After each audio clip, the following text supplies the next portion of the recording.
dipersembahkan oleh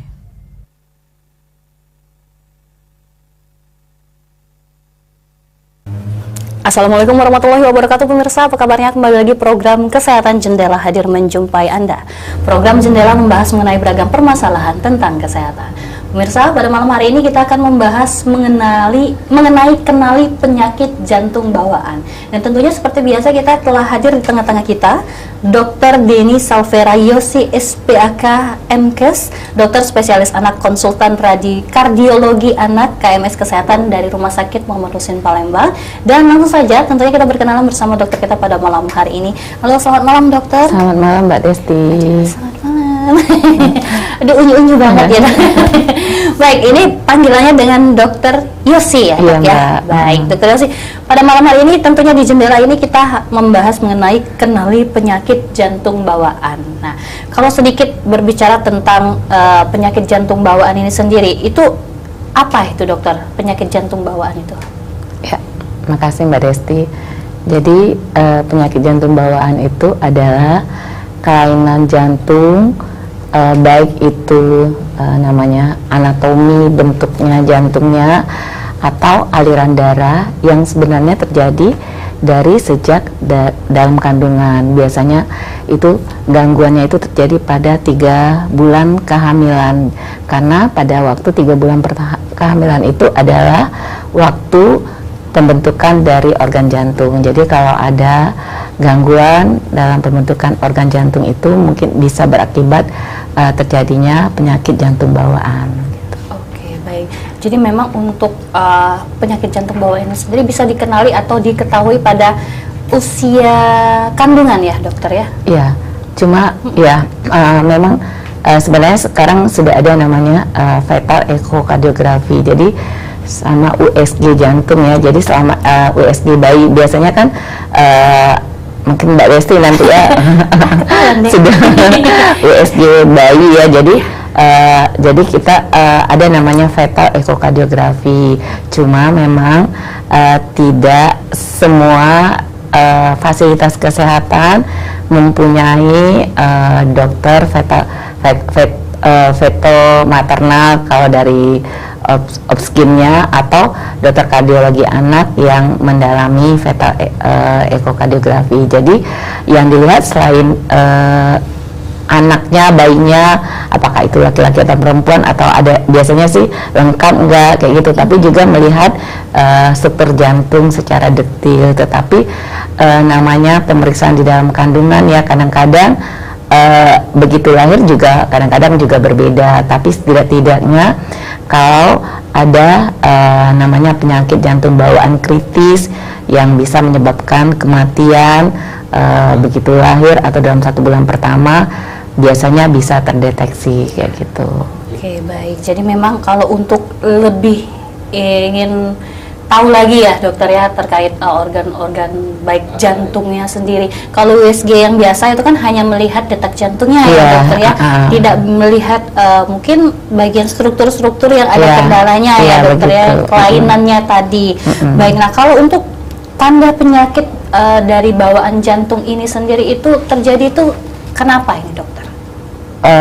Maksudnya gejalanya atau penyebabnya? Penyebabnya sendiri. Oh, penyebabnya. Jadi banyak penyebabnya itu. Satu bisa namanya penyebab dari dalam kandungan, bisa misalnya infeksi ibunya, biasanya terinfeksi toxoplasma TOC ya. Jadi makanya sebaiknya sebelum merencanakan untuk kehamilan sebaiknya di screening begitu ya. Atau juga bisa terjadi faktor maternal dari ibunya seperti kehamilan usia muda, biasanya di bawah 15 tahun ya, atau kehamilan usia tua di bawah 35 tahun. Jadi maksudnya resiko terjadi penyakit jantung bawaannya itu lebih tinggi daripada usia normal begitu. Atau juga bisa kehamilan yang multigravida, jadi kehamilan misalnya anak kelima begitu, itu resiko untuk terjadinya penyakit jantung bawaan lebih tinggi begitu. Atau juga bisa bayi yang lahir dari ibu yang terkena kencing manis, itu juga berisiko untuk terjadi penyakit jantung bawaan. Atau ada juga ibu yang dengan penyakit autoimun SLE, risiko untuk terjadi penyakit jantung bawaan lebih tinggi daripada yang tidak begitu. Dan itu juga itu faktor ibu ya. Kemudian ada namanya faktor genetik. Jadi biasanya anak-anak yang lahir dengan sindrom, yang mungkin yang paling banyak Down syndrome ya, itu sekitar 40% lahir dengan penyakit jantung bawaan gitu. Dan satu lagi tadi usia kehamilan. Biasanya usia kehamilan prematur itu beresiko untuk terjadi penyakit jantung bawaan begitu juga. Atau juga ada satu lagi faktor lingkungan. Jadi biasanya anak yang lahir di dataran tinggi seperti di pegunungan itu beresiko penyakit jantung bawaannya lebih tinggi daripada yang di dataran rendah begitu. Kenapa itu dok? Bisa lebih tinggi di daerah pegunungan dibanding daerah-daerah? Sebenarnya penyebabnya saat ini belum diketahui, tapi dicurigai mungkin karena gaya gravitasi ya begitu. Jadi mengganggu proses pembentukan jantung, dalam hal ini adalah organ jantung pada 3 bulan pertama tadi. Jadi memang kita harus hati-hati, makanya untuk trimester pertama itu harus hati-hati sekali, karena pada trimester pertama itu banyak sekali pembentukan yang krusial untuk pembentukan organ di dalam bayinya, terutama dalam ini ada jantung. Jadi kalau terjadi gangguan pada trimester pertama, misalnya ibunya terkena infeksi yang tadi seperti rubella atau tokso, itu resiko sekali untuk terjadi penyakit jantung bawaan untuk bayinya. Gitu. Jadi memang di trimester pertama ya dokter yang memang harus lebih berhati-hati dari faktor lingkungan juga. Nah kalau untuk dari ini sendiri dok, mungkin genetik sendiri ya, mungkin dari entah dari keluarga atau orang tuanya sendiri. Jadi juga anak yang lahir dari orang tua salah satu keluarga atau ayah atau ibu ya penderita penyakit jantung bawaan itu berisiko lebih tinggi daripada yang tidak begitu. Jadi itu bisa resikonya tinggi ya dokter ya. Nah kalau pada saat tadi di screening ya dokter ya untuk ada kelainan atau tidak tadi. Pada saat di screening itu tidak muncul atau tidak ada apa-apa ini ya dokter ya. Tapi pada saat ya amit-amit mungkin pada saat melahirkan itu baru ketahuan. Itu apakah pernah terjadi dokter? Oh itu sering banget itu terjadi. Jadi makanya tadi saya bilang kan, kalau kan kita untuk USG atau fetal echo itu kan kita melihat, sedangkan jenis kelamin aja bisa beda ya itu kan. Apalagi ini kan struktur jantung yang lebih detail, jadi kadang-kadang memang berbeda. Makanya mungkin kalau untuk screening, mungkin pemirsa Sriwijaya TV, ayah ibunda mungkin mungkin paling kalau memang kita lakukan screening fetal echo ya, tapi kan tidak semua kita mampu untuk melakukannya karena biayanya ya jauh lebih mahal. Tapi yang paling penting adalah mengetahui tanda-tanda penyakit jantung bawaan begitu baik pada saat lahir atau pada saat bayi atau pada saat anak gitu. Jadi sering sekali penyakit jantung bawaan ini datang ke kita sudah terlambat kayak gitu, karena orang tuanya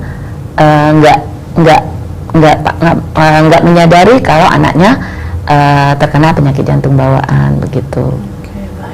Nah kalau tadi berbicara tentang fasilitas kesehatan sendiri ya dokter ya, kalau fasilitas kesehatan sendiri ini kan memang ya mohon maaf untuk mungkin di menengah ke bawah itu memang mungkin untuk mau tes feto maternal ya dokter ya, itu ada mungkin sedikit biayanya mungkin sedikit ya seperti itulah. Nah untuk cara mereka sendiri bisa mengetahui atau lebih memudahkan mereka, nah itu bagaimana cara screeningnya sendiri? Jadi sebenarnya yaitu ayah bundanya harus tahu bagaimana kondisi anaknya begitu lahir. Kadang-kadang juga begitu lahir juga nggak gejalanya belum ada begitu, tapi bisa aja gejalanya akan timbul setelah pada saat umur 3 bulan, 1 tahun, atau kadang-kadang bisa sampai umur 10 tahun baru ketahuan. Jadi itu kan kita harus tahu bagaimana ciri-ciri khas anak dengan penyakit jantung bawaan begitu. Ya, jadi penyakit jantung bawaan itu mungkin kalau ada dua, Mbak Desti, ya, ada penyakit jantung bawaan yang biru dengan yang tidak biru. Jadi kalau yang biru mungkin orang tuanya mungkin lebih aware, oh anak saya ini biru dibandingkan dengan anak yang lain. Mungkin dia akan segera memeriksakan ke setidaknya ke tenaga medis, apakah itu ke dokter umum, kemudian nanti dokter umumnya akan merujuk ke dokter spesialis anak, nanti dokter spesialis anaknya mungkin akan merujuk ke dokter jantung anaknya begitu. Jadi salah satu tandanya, jadi tadi kan ada penyakit jantung bawaan yang namanya biru dengan tidak biru. Kalau yang tidak biru ini yang kadang-kadang sering terlambat ketahuannya, terdeteksi ya. Jadi salah satu gejala dari penyakit jantung yang tidak biru itu adalah pertama sering sesak nafas begitu. Jadi mungkin sering bolak-balik infeksi saluran pernafasan, atau sering datang ke rumah sakit dengan sesak nafas, atau juga berat badan sulit naik. Jadi kadang-kadang ayah bunda itu suka, oh anak saya memang karena makannya aja yang kurang gitu, atau sebenarnya makannya udah banyak tetapi kenapa berat badannya berbeda dengan teman seusianya. Jadi kalau misalnya ada keluhan berat badan sulit naik atau tidak sama dengan teman sebayanya, itu mungkin sebaiknya diperiksakan dulu ya ke tenaga kesehatan. Kemudian tadi juga sering infeksi saluran pernafasan berulang begitu, sering sesak nafas begitu, dan nanti kalau diperiksa nanti biasanya dokter atau dokter umum atau dokter spesialis anak tuh biasanya sudah tahu nih, oh ini ada bunyi jantung dengan pemeriksaan stetoskop, bunyi jantung namanya tambahan, jadi mungkin bunyinya itu tidak sama dengan yang normal. Nah itu mungkin akan dikonsulkan ke kita untuk pemeriksaan konfirmasi gitu. Oke, baik. Itu yang penyakit jantung yang tidak biru. Nah satu lagi mudah, misalnya nih temennya olahraga nggak masalah, tapi dia nih jalan 100 meter aja udah capek, apalagi kalau naik tangga. Jadi itu salah satu tanda dari penyakit jantung yang tidak biru. Kemudian ada juga yang tadi satu lagi, yaitu penyakit jantung yang biru.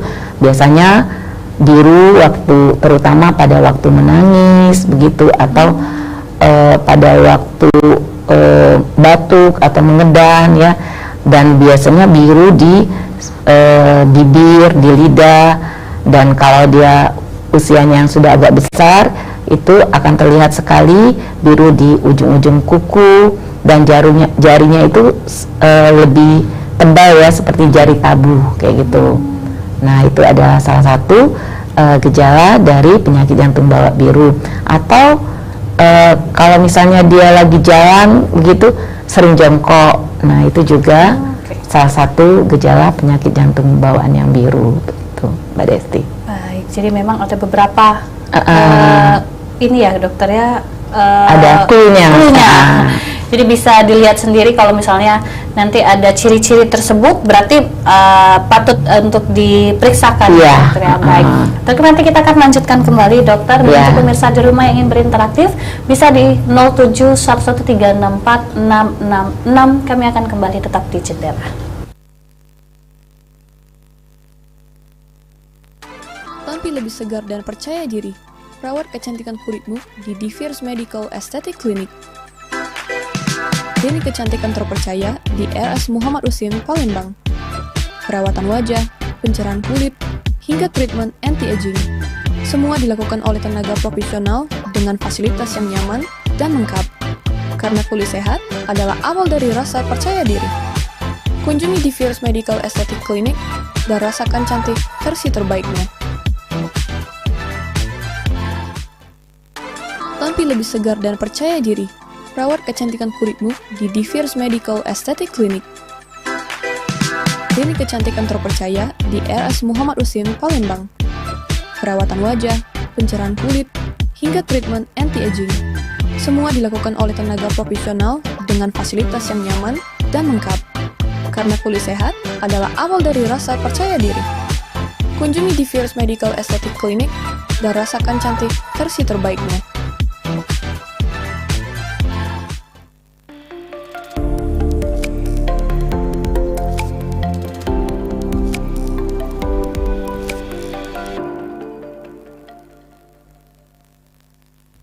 Acara ini dipersembahkan oleh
Sedekade bareng Deko Rumah memudahkanmu bikin setiap momen jadi spesial.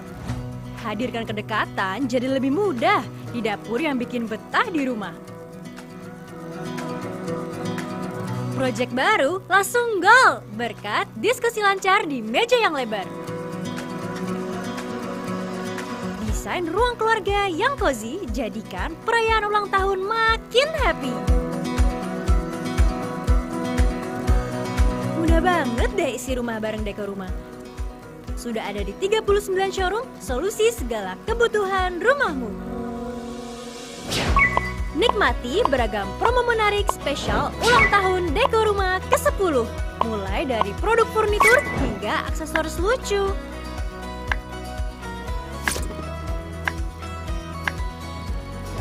Sedekah ada di dekatmu, Deko Rumah hadirkan rumah impianmu semudah itu. Yuk kunjungi Deko Rumah sekarang.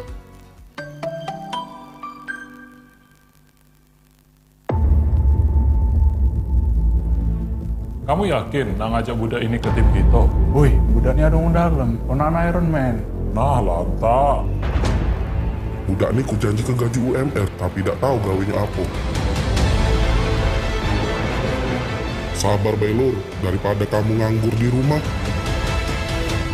Cak Mano, laju apa? Hah? Laju? Woi, lajulah kamu, kulanjakan. Woi! Ini Thanos kak, Mamang Madib numbali nih. Takut aku mau balik mau jangan balik gitu. Balik kak. Balik mau bayi. Woi, nak kemana kau? Kak, izin keluar main lu kak, bentar jajan. Ini nangan tak kau. Melo kak.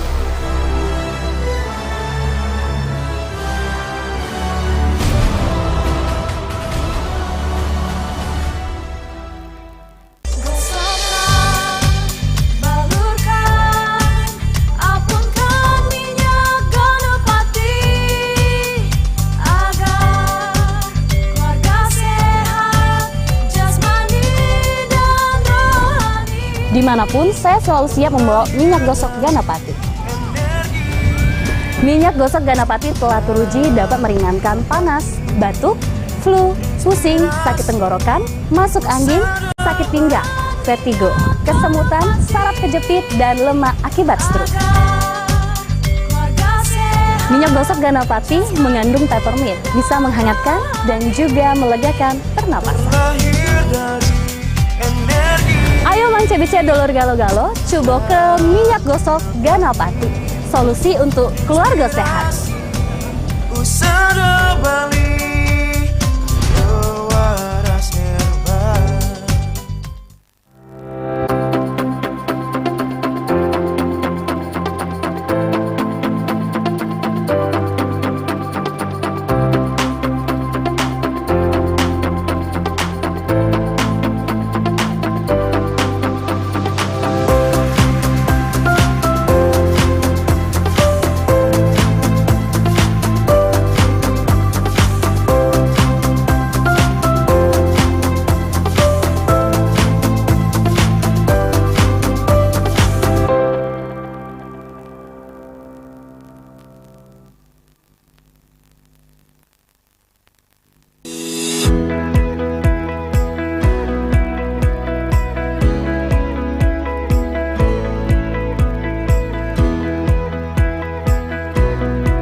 dipersembahkan oleh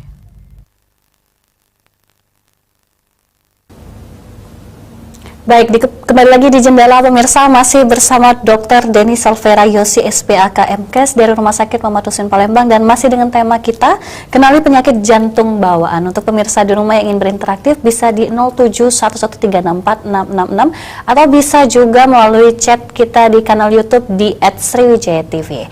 Dan ini sudah ada pertanyaan ini dokter dari Happy Music Pound. Dokter, mana tadi? Dokter, anak saya terkena DRA, ketahuan pas kelas 5 SD. Awalnya badannya nyeri, sakit kepala, sekarang SMP dan dapat terapi suntik setiap bulan. Kapan suntik di stop dan normal kembali? Oke, boleh silakan dokter. Tadi happy ya? Happy Music Pound, dok. Terima kasih pertanyaannya. Jadi sebenarnya ini di luar topik ya, tapi nggak masalah. Jadi kalau tadi kan kita membahas tentang penyakit jantung bawaan. Kalau tadi DRA itu adalah demam rematik akut, itu adalah penyakit jantung di bapak. Jadi dia awalnya lahir bukan dengan kelainan jantung, tetapi itu adalah demam rematik akut atau penyakit jantung rematik itu. Jadi rematik itu bisa di jantung, Mbak. Jadi bukannya di kaki aja begitu. Jadi biasanya sih terjadi pada anak usia 5 tahun sampai paling banyak tuh usia sekolah ya, sampai 12 tahun ya, karena pada usia itu adalah ada infeksi, jadi sering sakit tenggorokan gitu. Sering sakit tenggorokan itu yang menyebabkan bisa terjadi penyakit jantung rematik, demam rematik akut atau penyakit jantung rematik. Jadi gejalanya awalnya biasanya sih sering nyeri sendi. Nyeri sendinya biasanya berpindah, misalnya yang kanan sudah sembuh, nanti ke yang kiri lagi. Kemudian juga ada demam ya, kemudian juga ada riwayat infeksi sakit tenggorokan atau faringitis begitu. Jadi setelah itu mungkin karena ada gejala itu mungkin dilakukan pemeriksaan. Jadi dilakukan pemeriksaan darah, namanya ada titer astonya yang meningkat ya. Kemudian akhirnya baru dilakukan setelah itu pemeriksaan EKG, setelah EKG ronsen, kemudian baru ekokardiografi. Nanti pada waktu pemeriksaan ekokardiografi itu baru kita lihat bagaimana katup-katup jantungnya. Jadi katup jantung kita tuh ada 4 ya. Biasanya yang paling sering terkena adalah namanya katup mitral, yaitu yang sisi kiri jantung, dan katup aorta. Jadi sebenarnya kalau penyakit jantung rematik atau demam rematik akut itu bisa diobatin dengan pemberian suntikan namanya benzathine penicillin setiap bulan, atau juga kalau nggak mau suntik minum obat tapi setiap hari, yaitu antibiotiknya namanya erythromycin. Jadi tadi pertanyaan ibunya adalah sampai kapan? Betul. Itu jadi sebenarnya tergantung kerusakan dari katupnya. Kalau misalnya biasanya kalau demam rematik akut itu berarti kerusakannya ringan atau katupnya masih aman, tidak rusak sekali. Jadi sama sekali. Jadi itu biasanya kita berikan 5 tahun setelah ketahuan penyakit jantung rematiknya. Misalnya dia tadi ketahuannya kelas 5 SD ya, sekitar 11 tahun ya. 11 tahun tambah 5, 16 tahun ya. Atau yang paling aman sih di atas 17 tahun. Biasanya kalau anak-anak di atas 17 tahun kan udah SMA, udah dewasa ya. Jadi biasanya resiko untuk terjadi infeksi tenggorokan lebih rendah dibandingkan dengan usia sekolah begitu. Oke, baik. Anak-anak udah kuliah ya biasanya. Oke, baik. Jadi memang kalau untuk, nah kalau tadi normalnya kembali itu kira-kira itu kapan itu, dok? Ya, jadi sebenarnya itu bisa, kalau dia yang ringan itu bisa dia normal atau tetap ringan gitu. Jadi maksudnya biasanya sih berdasarkan penelitian dalam 5 tahun itu dianggap sudah bisa aman. Jadi kita menghentikan suntikannya. Tapi kalau kecacatan katupnya itu yang berat ya, yang kan tipenya ada ringan, sedang, berat, itu bisa sampai 10 tahun atau bisa sampai 15 tahun dan 20 tahun malah sampai umur 40 tahun tetap harus disuntik atau diberikan obat gitu kan. Dan biasanya kalau yang berat itu udah diindikasi untuk diganti katupnya. Kalau diganti ya bypass jadinya. Bypass ya dokter. Baik. Nah kemudian ini ada pertanyaan lagi dokter dari Yanti. Apakah penyakit jantung bawaan bisa membawa kematian pada anak? Wah, ya. Apakah bisa? Jadi silakan. Jadi sebenarnya jadi benar penyakit jantung bawaan itu malah bisa menyebabkan kematian pada 1 bulan pertama. Itu biasanya namanya penyakit jantung bawaan yang kritis, yang paling berat begitu. Nah, kemudian tergantung kelainannya ya. Jadi kalau tadi ada penyakit jantung bawaan yang biru dengan yang tidak biru. Jadi kalau tidak misalnya nih penyakit jantung bawaan, nanti mungkin saya akan cerita dikit ya. Penyakit jantung bawaan yang tidak biru itu contohnya adalah ada kebocoran di sekat bilik jantung, namanya VSD. Kemudian atau di sekat serambi jantung ada namanya ASD, atrial septal defect. Atau ada juga terdapat saluran yang harusnya begitu lahir sudah tertutup, udah tertutup, ini masih terbuka antara 2 pembuluh darah besar, itu namanya PDA. Nah, penyakit jantung bawaan contohnya yang seperti ini, kalau tidak dilakukan tata laksana, yaitu tata laksananya bisa dengan dipasang alat atau mungkin kalau orang awam namanya pasang cincin ya, sebenarnya itu adalah device ya. Itu kalau dia yang besar atau yang berat itu kalau pada usia misalnya dia pada misalnya anaknya umur 3 tahun nih, nggak dilakukan tindakan begitu kan, nanti pada usia dia semakin besar itu anaknya mudah gagal jantung ya, kemudian tekanan parunya tinggi. Nah itu kalau tidak dilakukan tindakan ya bisa menyebabkan kematian gitu. Jadi tergantung dari jenis penyakitnya, jenis kelainan jantungnya. Kalau yang namanya penyakit jantung bawaan kritis itu bisa menyebabkan kematian dalam 1 bulan pertama. Tuh Mbak Desti. Baik. Nah ini kemudian ada pertanyaan lagi. Wah laris ya dokter. Iya. Baik, ini ada pertanyaan lagi dari Kartika. Dok, apa yang harus saya lakukan untuk meningkatkan kesehatan jantung? Ya, kalau ini mungkin Mbak Kartika nanyanya lifestyle ya, gitu ya. Kalau yang tadi kan adalah penyakit jantung bawaan yang sebenarnya yang nggak bisa dicegah, yaitu karena memang sudah terjadi di dalam kandungan. Tapi kalau untuk meningkatkan kesehatan jantung, ya tadi harus berolahraga, mengkonsumsi makanan yang sehat, kemudian tidak minum alkohol dan merokok. Jadi supaya tidak terjadi mungkin ini saya dokter Ana ini untuk penyakit jantung dewasa ya, biasanya karena lifestyle, yaitu ada sumbatan pada pembuluh darah arteri koronaria jantung yang kasih makan jantung, yang sering itu serangan jantung mendadak begitu. Jadi itu kalau belum terjadi begitu. Tapi kalau untuk mencegah supaya tidak anaknya atau bayinya tidak terkena penyakit jantung bawaan, ya mungkin dicegahnya dari dalam kandungan. Jadi kalau misalnya lagi hamil jangan merokok ya, contoh Mbak Desti ya, mudah-mudahan enggak ya. Enggak dok.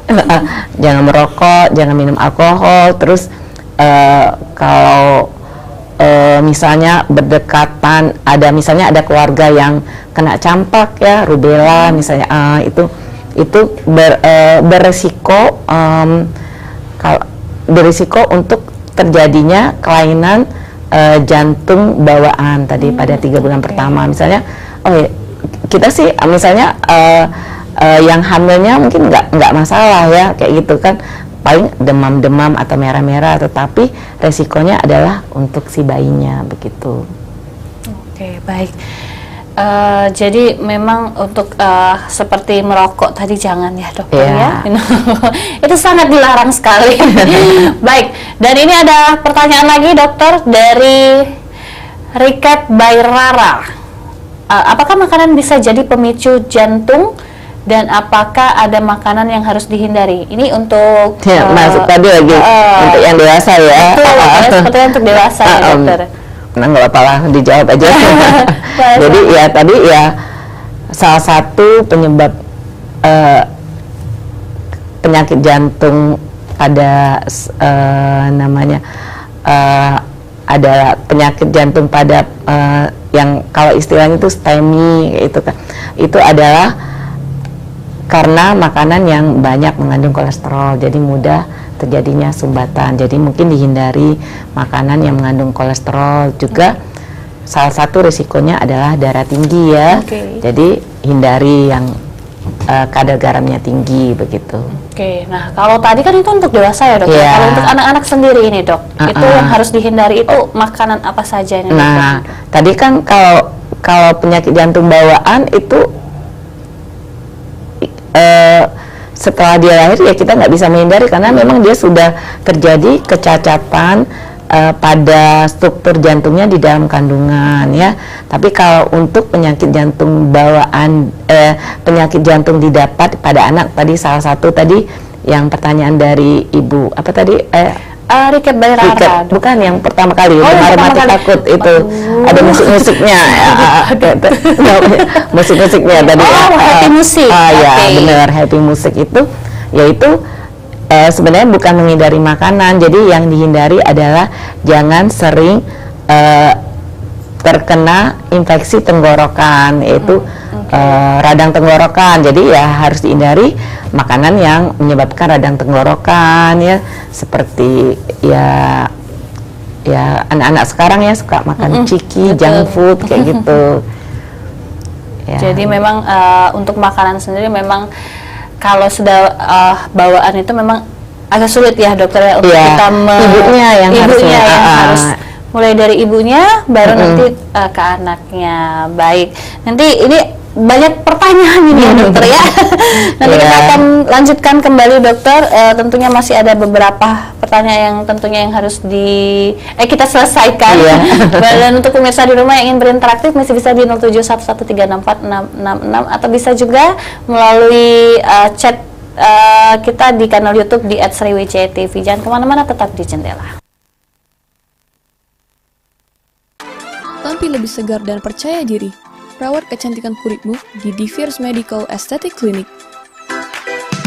Klinik kecantikan terpercaya di RS Muhammad Usin, Palembang. Perawatan wajah, pencerahan kulit, hingga treatment anti-aging. Semua dilakukan oleh tenaga profesional dengan fasilitas yang nyaman dan lengkap. Karena kulit sehat adalah awal dari rasa percaya diri. Kunjungi Divers Medical Aesthetic Clinic dan rasakan cantik versi terbaiknya. Tampil lebih segar dan percaya diri.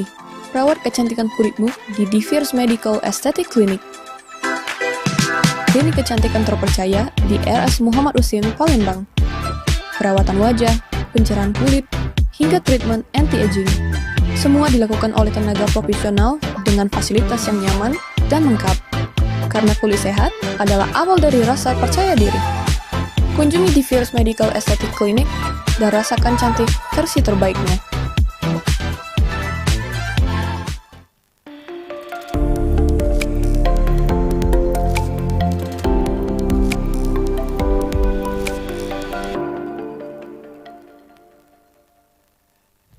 Acara ini dipersembahkan oleh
Saksikan keseruan tim Celimpungan mengeksplorasi keindahan, keunikan, keberagaman, serta budaya di suatu daerah.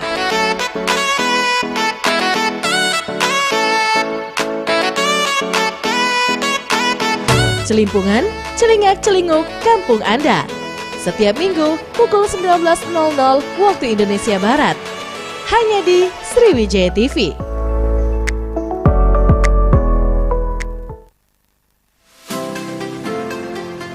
Menikmati waktu istirahat Anda dengan berita-berita ringan seperti tradisi, kuliner, serba-serbi, dan tempat menarik yang ada di bumi Sriwijaya.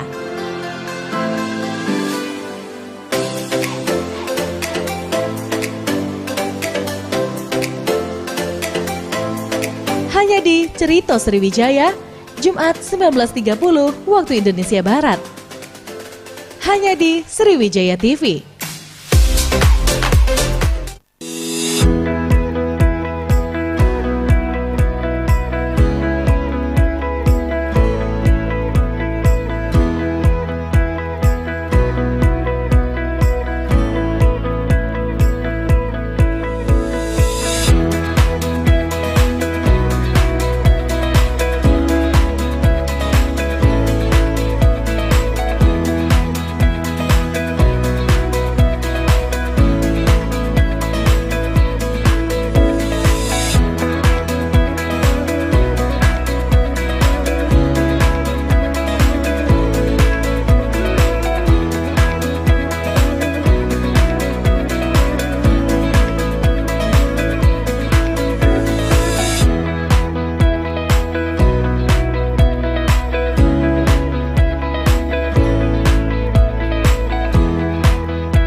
Acara ini dipersembahkan oleh Baik, masih di Jendela pemirsa, masih bersama Dr. Denny Salvera Yosi SPAK MKes dari Rumah Sakit Muhammad Husin Palembang, dan masih dengan tema kita kenali penyakit jantung bawaan. Untuk pemirsa di rumah ingin berinteraktif bisa di 0711346666 atau bisa di kanal YouTube kita, bisa chat di @Sriwijaya TV. Baik, dokter, sebelum kita lanjutkan kembali, ini ada pertanyaan lagi, dokter. Jadi ini ada pertanyaan ini, keponakan saya baru lahir, dok, dan sekarang sedang dirawat di rumah sakit karena jantung bocor. Itu penyebabnya apa, dok? Ya, tadi mungkin sudah kita ulangi lagi ya tadi. Jadi mungkin bocornya belum tahu yang mana ya. Jadi pertama tadi ya penyebabnya tadi apakah lahirnya kurang bulan atau tidak, kayak gitu kan, apakah ibunya menderita infeksi tokso atau tidak, begitu.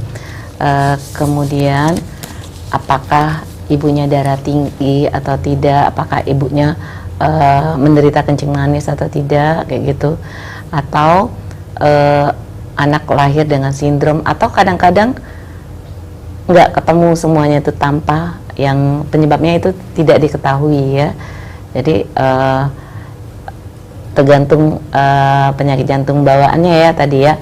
Biasanya kalau kurang bulan yang paling banyak tadi adanya saluran yang terbuka antara dua pembuluh darah besar, namanya paten ductus arteriosus. Jadi harusnya begitu lahir saluran tadi itu, jembatan antara dua pembuluh darah besar itu dibutuhkan oleh bayinya untuk hidup. Tapi begitu lahir harusnya sudah menutup. Jadi pada bayi-bayi tertentu, terutama pada bayi kurang bulan, itu dia tetap terbuka.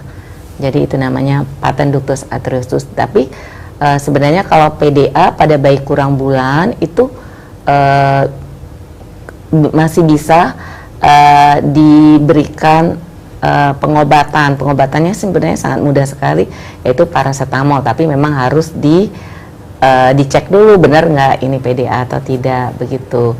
Jadi ada beberapa kasus ya sebagian besar malah itu dia bisa menutup, tapi ada juga yang tidak menutup. Nah, yang tidak menutup itu yang memang namanya segala sesuatu yang kalau barangnya ada sesuatu yang bocor gitu, misalnya kita punya bak mandi bocor ya, kalau nggak ditutup, kalau nggak ditambal ya nggak akan bisa ya, begitu. Jadi tergantung kelainan jantungnya gitu, apakah atau antara dua adanya kebocoran antara sekat yang memisahkan kedua bilik jantung, namanya VSD. Nah, mungkin kalau ada VSD pada bayi baru lahir mungkin belum kita lakukan tindakan gitu, masih bisa kita tunggu. Baik, begitu. Dokter, kalau tadi kita sempat membahas mengenai tadi biru dan tidak biru ya, dokter ya. Tadi sempat tertunda. Iya. Nah, kalau untuk biru dan tidak biru ini sendiri, kalau biru tadi mungkin pada saat usia yang pada sudah lahir ya, dokter ya. Iya.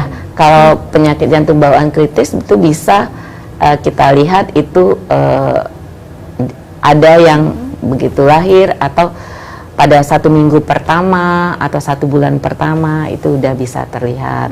Tapi kalau pada penyakit jantung bawaan lain yang biru, ada namanya tetralogi ovalo, itu juga biasanya sih gejalanya itu akan tergantung dari beratnya ya, sempitnya pembuluh darahnya itu sudah bisa terlihat ya, biasanya di atas 1 bulan itu sudah bisa terlihat, atau memang dokter jantungnya bukan dokter anaknya atau dokter umumnya yang menemukan adanya tadi bunyi jantung yang tidak semestinya. Karena ada bunyi jantung tidak semestinya, mungkin dilihatnya anaknya agak biru. Nah, mungkin dia akan konsul ke dokter umumnya atau ke dokter anak atau mungkin ke dokter jantung anak ya. Terus sebenarnya ada di daerah tuh sebenarnya sudah ada di mana-mana ada alat namanya pulse oximetry. Jadi biasanya sih kita juga sudah mengajarkan bidan-bidan tenaga kesehatan untuk melakukan rutin pemeriksaan pulse oximetry pada bayi umur 24 sampai 48 jam. Jadi kadang-kadang memang si bayi baru lahir tuh nggak kelihatan biru ya, karena mungkin kalau kadar oksigennya itu di bawah 80% ya mungkin terlihat biru, tapi kalau di atas itu ya mungkin tidak terlihat begitu. Jadi kalau dengan pulse oximetry itu bisa terlihat, tapi memang itu dilakukan oleh tenaga yang terlatih.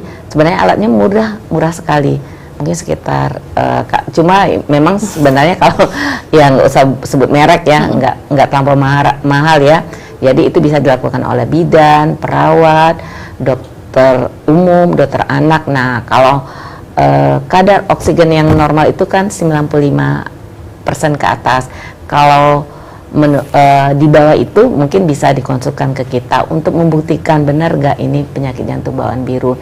Jadi lebih bagus, lebih cepat ketahuan untuk penyakit jantung bawaan yang biru tadi begitu. Oke, bawaan yang biru.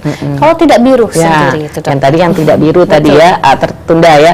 Tadi kan gejalanya itu adalah berat badan sulit naik, kemudian gangguan tumbuh kembang ya, sering infeksi saluran pernafasan berulang begitu.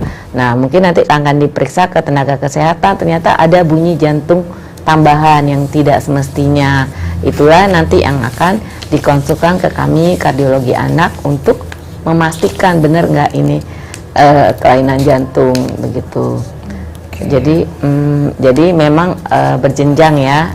Jadi itulah tenaga kesehatan sebagai garda terdepan, apakah itu bidan, perawat, dokter umum, dokter anak, untuk lebih bagus cepat secara dini mengetahui kelainan penyakit jantung bawaan ini, sehingga biar bisa dipastikan ke dokter kardiologi anak dan bisa dilakukan tata laksana pada usia yang optimal begitu, sebelum terlambat. Kalau sudah terlambat ya tadi bisa menyebabkan kematian gitu. Oke, baik dokter. Ini semakin panas ini dokter ya.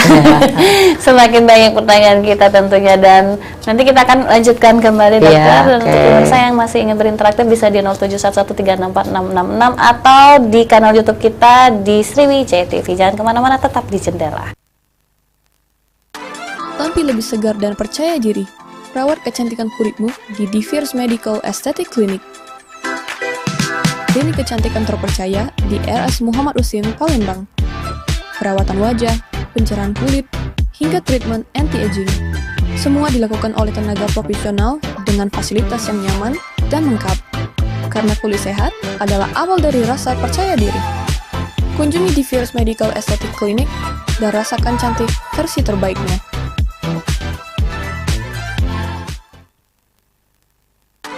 Tampil lebih segar dan percaya diri.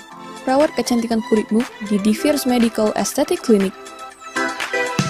Klinik kecantikan terpercaya di RS Muhammad Husin, Palembang. Perawatan wajah, pencerahan kulit, hingga treatment anti-aging. Semua dilakukan oleh tenaga profesional dengan fasilitas yang nyaman dan lengkap. Karena kulit sehat adalah awal dari rasa percaya diri. Kunjungi Divers Medical Aesthetic Clinic dan rasakan cantik versi terbaiknya.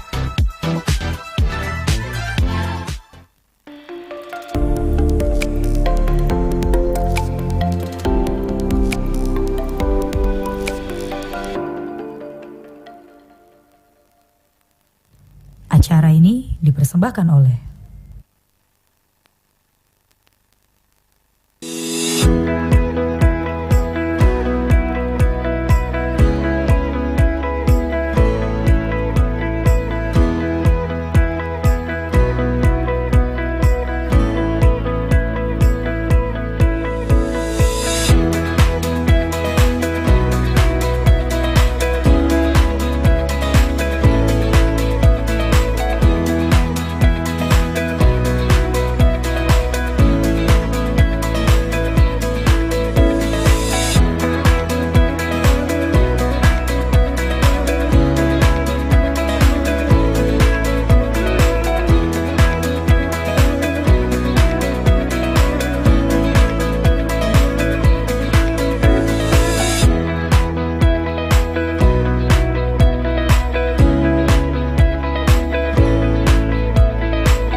Acara ini dipersembahkan oleh Baik, masih di jendela pemirsa. Aduh, masih bersama Dr. Denny Salvera Yosi SPK dari Rumah Sakit Muhammad Husin Palembang. Dan ini karena di segmen terakhir ini dokter, karena sebenarnya masih banyak sekali pertanyaan. Nah, kalau untuk berbicara tentang penyakit jantung bawaan ini sendiri dokter, tindakan yang harus dilakukan itu apa saja ini dokter? Ya, makasih Mbak Desti. Jadi tadi juga tergantung dari kelainan jantungnya. Tadi sudah tahu ya, ada yang biru, ada yang tidak biru. Jadi kalau yang tidak biru itu paling sering dia menderita gagal jantung. Jadi kita biasanya memberikan obat untuk gagal jantungnya. Tetapi obat itu tidak menutup lubang-lubang yang bocor tadi ya. Misalnya ada VSD, itu hanya untuk mengatasi biar jantungnya nggak capek. Apakah itu PDA juga sama. Jadi tindakan untuk kebocoran jantung, penyakit jantung bawaan yang tidak biru seperti VSD, ASD, itu PDA itu ada 2 cara.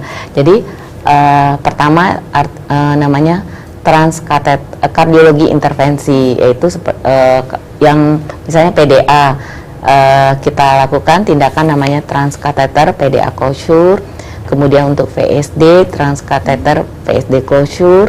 Kemudian untuk ASD, transkateter ASD closure. Jadi itu tindakan yang dilakukan oleh dokter kardiologi anak, oleh kami ya, dan sudah bisa dilakukan di Rumah Sakit Muhammad Husin ya. Jadi itu tindakannya sama seperti orang dewasa yang pasang cincin itu ya. Jadi melalui pembuluh darah besar yang ada di paha ya, nanti dengan namanya alat atau device ditutup tadi lubangnya. Tapi untuk tindakan ini sebenarnya keuntungannya banyak. Jadi tidak perlu operasi ya, tidak perlu dibelah dadanya. Yang resiko kalau untuk operasi kan lebih tinggi ya dibandingkan dengan tadi tindakan transkateter tadi. Tapi tidak semua bisa dilakukan langsung tindakan transkateter closure itu bisa apakah dia terlampau dekat dengan katup atau terlampau besar ya, mau tak mau kita konsulkan kepada sejawat kita dokter bedah torak kardiovaskular, dan juga sudah ada di Rumah Sakit Muhammad Husin. Jadi di Rumah Sakit Muhammad Husin sudah bisa dilakukan semua tindakan, baik itu yang intervensi maupun yang operasi. Nah, itu yang untuk tindakan penyakit jantung yang tidak biru. Tapi kalau untuk penyakit jantung bawaan biru itu mau tak mau memang untuk tindakan namanya definitifnya harus operasi. Tapi bisa juga kita lakukan oleh dokter kardiologi anak tindakan untuk penyelamatan sementara. Jadi misalnya yang tadi misalnya ada pasien dengan ada penyakit jantung bawaan biru tetapi ada saluran yang terbuka, tadi ada PDA-nya, tapi justru kita memerlukan PDA-nya itu untuk si bayi bertahan. Jadi dibuat supaya PDA-nya itu tetap terbuka, namanya stenting, tapi itu hanya sementara. Tetap nanti selanjutnya tahap selanjutnya tetap operasi. Jadi itu bedanya. Kalau untuk penyakit jantung bawaan biru harus operasi begitu. Kalau yang tidak biru bisa tidak operasi, tapi dengan alat pasang cincin kata orang awam itu. Oke. Gitu Mbak. Baik, kalau untuk pasang cincinnya sendiri itu di usia ya berapa itu dokter? Jadi sebenarnya kalau sekarang, kalau dulu sih kan semakin lama semakin berkembang ya. Sekarang sudah alatnya juga sudah ada yang lebih kecil ya. Jadi sebenarnya kalau untuk kita biasanya patokan berat badan ya. Kalau dulu malah 10 kilo, kalau sekarang pun kalau 6 kilo kalau memang ideal itu bisa dilakukan tindakannya. Tapi ya tadi tergantung juga lagi kelainannya. Kalau misalnya anaknya kecil banget sedangkan bocornya tuh besar, jadi kita kan harus pakai alat yang besar, jadi nggak mungkin dilakukan tindakan yang melalui pembuluh darah besar di paha tadi. Jadi tetap kita lihat kasus per kasus gitu. Kasus per kasus berarti memang harus periksakan dulu ya dokter ya, bagaimana nanti tindak lanjutnya, nanti baru akan diusahakan yang terbaik ya dokter. Dan untuk tanggal 29 ini nanti akan ada ini ya dokter ya, sosialisasi atau ya biasanya kita itu adalah Hari Jantung Sedunia. Biasanya sih kita perhimpunan baik itu dokter jantung anak atau dokter kardiologi, biasanya sih kita ya seperti ini, podcast gitu kan, talk show, kadang-kadang juga ada screening atau pemeriksaan gitu. Screening atau pemeriksaannya itu gratis dok? Ya, gratis ini, mari datang berbondong-bondong. Itu nanti akan ada event ya dokter ya, atau seperti ya? Biasanya sih karena kesibukan biasanya masing-masing aja biasanya gitu kan. Jadi misalnya rumah sakit ini edukasi di IG kayak gitu ya, atau cuma kalau untuk screening, kalau untuk penyakit jantung bawaan anak ini agak susah ya, karena harus bawa alatnya kayak gitu, jadi agak susah.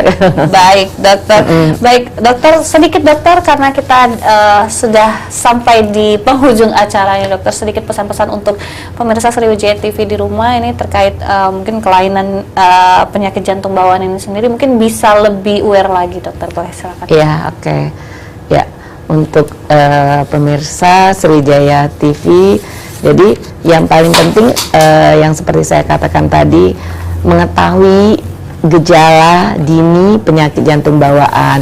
Jadi dengan ayah bunda mengetahui gejala dini penyakit jantung bawaan, mungkin sebaiknya memeriksakan ke fasilitas kesehatan yang terdekat. Jadi jangan takut dulu, apakah bisa saja bukan penyakit jantung bawaan, tetapi kalau kita tidak periksa itu akan terlambat. Kalau terlambat ya terlambat juga diobatin, terlambat juga dilakukan tindakan, dan bisa menyebabkan kematian. Jadi yang paling penting adalah kenali dulu dini penyakit jantung bawaan pada bayi, pada anak, atau pada diri kita sendiri, begitu.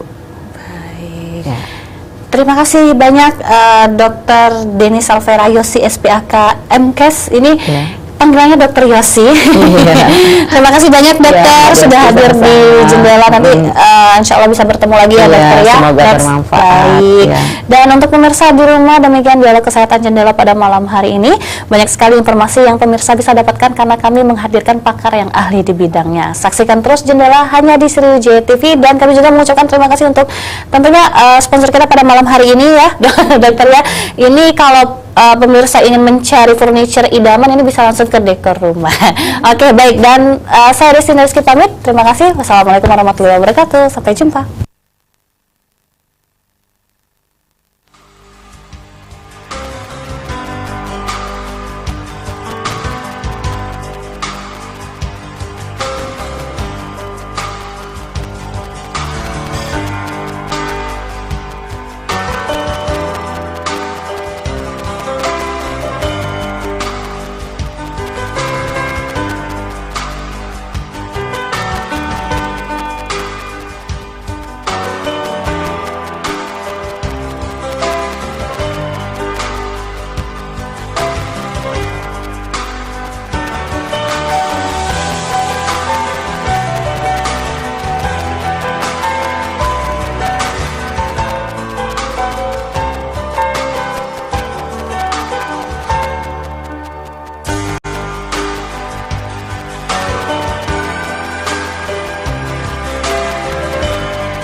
Acara ini dipersembahkan oleh